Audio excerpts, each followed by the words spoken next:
Hello अस्सलाम वालेकुम, welcome back to my literary lens. जैसा कि अपनी लास्ट वीडियो में मैंने आपके साथ हिस्ट्री ऑफ इंग्लिश लिटरेचर के पीरियड्स की एक आउटलाइन शेयर की थी, तो आज हम बात करेंगे हमारे पहले पीरियड ओल्ड इंग्लिश लिटरेचर को डिटेल में।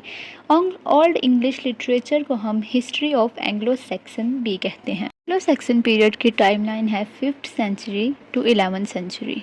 5th सेंचुरी में इंग्लैंड में कैल्ट्स रहते थे। कैल्ट्स को हम ब्रिटन्स भी कहते हैं और इनके उस टाइम किंग का नाम था किंग वार्टिगन।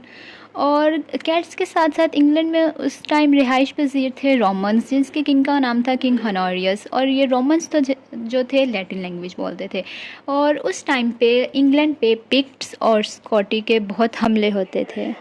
जब कैल्ट्स और रोमन्स पिक्ट्स और स्कॉटी के अटैक्स का मुकाबला ना कर सके तो रोमन्स वापस रोम चले गए इंग्लैंड छोड़कर, और बाकी बचे कैल्ट्स। तो कैल्ट्स ने अपनी मदद के लिए बुलाया एंगल्स, सैक्सन्स और ज्यूट्स को, जो कि नॉर्दर्न जर्मनी से आए थे ब्रिटन्स की मदद करने के लिए। और जब नॉर्दर्न जर्मनी से एंगल्स, सैक्सन्स और ज्यूट्स इंग्लैंड आए, उन्होंने ना सिर्फ के पिक्ट्स और स्कॉटी को भगा दिया, उनके हमले रोक दिए, और कैल्ट्स को भी मारना शुरू कर दिया। कैल्ट्स भी वहाँ पर बहुत कम तादाद में रह गए।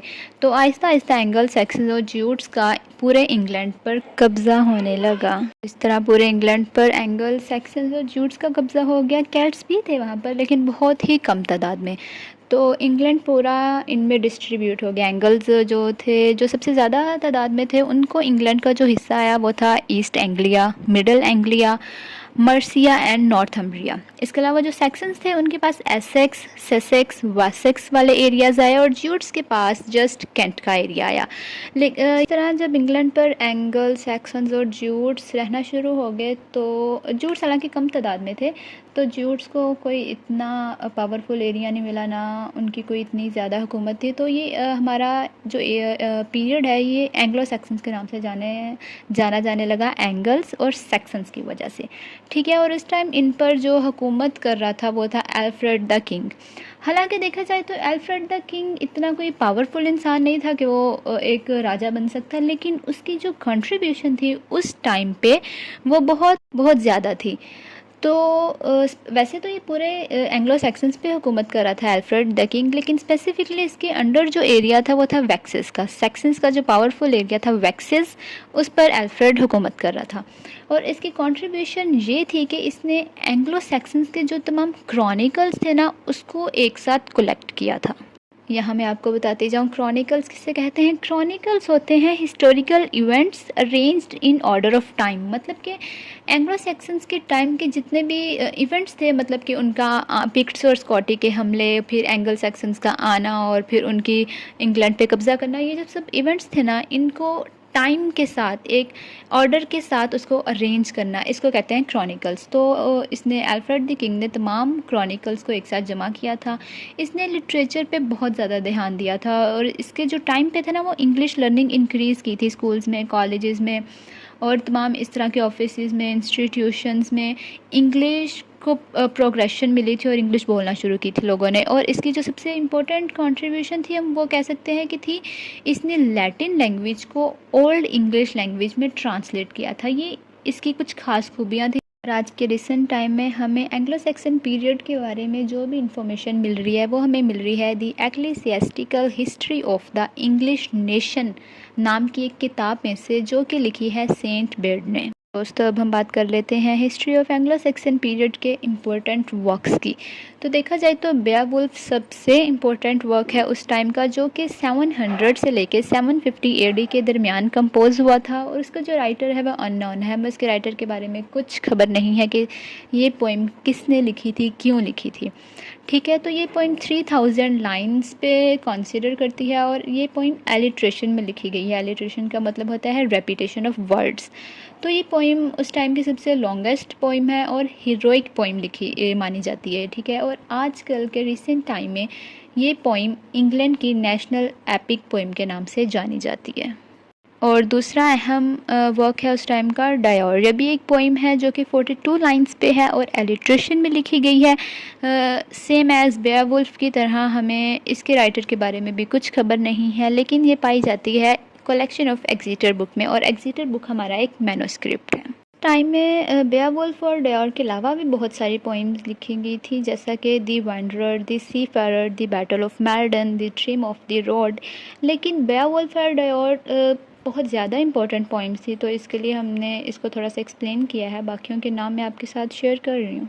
जो वर्क्स के थीम्स होते थे वो थे हीरोइक, रिलीजियस, लव, ऐसी पोइम्स लिखी जाती थी। और इसके अलावा क्रॉनिकल्स लिखे जाते थे, रिडल्स, डोमेस्टिक लाइफ पे लिखा जाता था। ये सब इम्पोर्टेंट थीम्स थे एंग्लो सैक्सन पीरियड के टाइम के। एंग्लो सैक्सन पीरियड के मैनोस्क्रिप्ट्स भी बहुत इंपॉर्टेंट है, बहुत जाने जाते हैं। मैनोस्क्रिप्ट कहते हैं ऑथर्स हैंड रिटन वर्क, मतलब कि जो ऑथर्स खुद काम करते थे, खुद लिखते थे, उसको हम मैनोस्क्रिप्ट कहते हैं। तो जो 4 मैनोस्क्रिप्ट हैं वो बहुत फेमस हैं। Junius manuscript, Exeter, Vercelli, Nowell. जो जूनियस मैनोस्क्रिप्ट है उसको हम कैडमन मैनोस्क्रिप्ट भी कहते हैं, और इसमें बाइबल्स के नरेटिव्स के बारे में सब कुछ बताया गया है। तो जो सेकंड है एक्सीटर बुक, वो 10th और 11th सेंचुरी पोइट्री पर कंसिडर करती है, और इसमें रिलीजियस और ओल्ड इंग्लिश के बारे में बताया गया है, रिलीजियस वर्सेस और ओल्ड इंग्लिश के रिडल्स के बारे में, ठीक है। द थर्ड है वर्सिली बुक। वर्सिली जो बुक है वो प्रोज और पोइट्री के कम्बिनेशन है। इसके अलावा जो फोर्थ है नॉवल कॉर्डेक्स, इसको हम बेवुल्फ मैनोस्क्रिप्ट भी कह सकते हैं। ये प्रोज और पोइट्री का मिक्सचर होता है जो कि मॉन्स्ट्रस लाइक थीम्स पे के साथ डील करता है ये इम्पॉर्टेंटली। अगर हम ओल्ड इंग्लिश राइटर्स के बारे में बात करें तो 4 फेमस राइटर्स हमें मिलते हैं, कैडमन, साइनवुल्फ, बेड और अल्फ्रेड द ग्रेट। और अगर हम फर्स्ट राइटर के बारे में बात करें कैडमन, तो वो इंग्लिश पोइट्री का फादर जाना जाता है, और क्योंकि वो सॉन्ग सीरीज़ लिखता था और उसके वर्क्स के जो थीम होते थे वो था हिस्ट्री, फेट, मैनकाइंड और गॉड के बारे में लिखना। उसकी एक हिम है 9 लाइन्स हिम, जो कि आज भी सरवाइव कर रही है। ओल्डेस्ट कामों में से एक इम्पॉर्टेंट वर्क है जो आज भी सरवाइव कर रहा है हमारे इंग्लिश में, ठीक है। और सेकंड हमारा आ जाता है साइनवुल्फ। साइनवुल्फ एक इम्पॉर्टेंट फिगर है एंग्लो सैक्सन क्रिश्चियन पोइट्री का, मतलब कि क्रिश्चियन पोइट्री में साइनवुल्फ एक इम्पॉर्टेंट फिगर जाना जाता है, ठीक है। और इसकी जो राइटिंग्स होती थी वो मोस्टली रिलीजियस से ही होती थी, रिलीजियस लिखता था। इसकी 4 पोइम्स हैं जो आज भी जानी जाती हैं, वो है the fates of apostles, Juliana, Elene and the Christ. ये आज भी साइनवुल्फ के नाम से मशहूर हैं।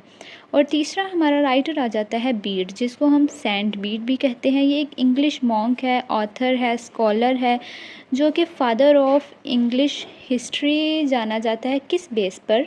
उसने लिखी थी एक्लेसियास्टिकल हिस्ट्री ऑफ इंग्लिश पीपल। ये एक ऐसी बुक है जिसकी वजह से उसको हम फादर ऑफ इंग्लिश हिस्ट्री भी कहते हैं।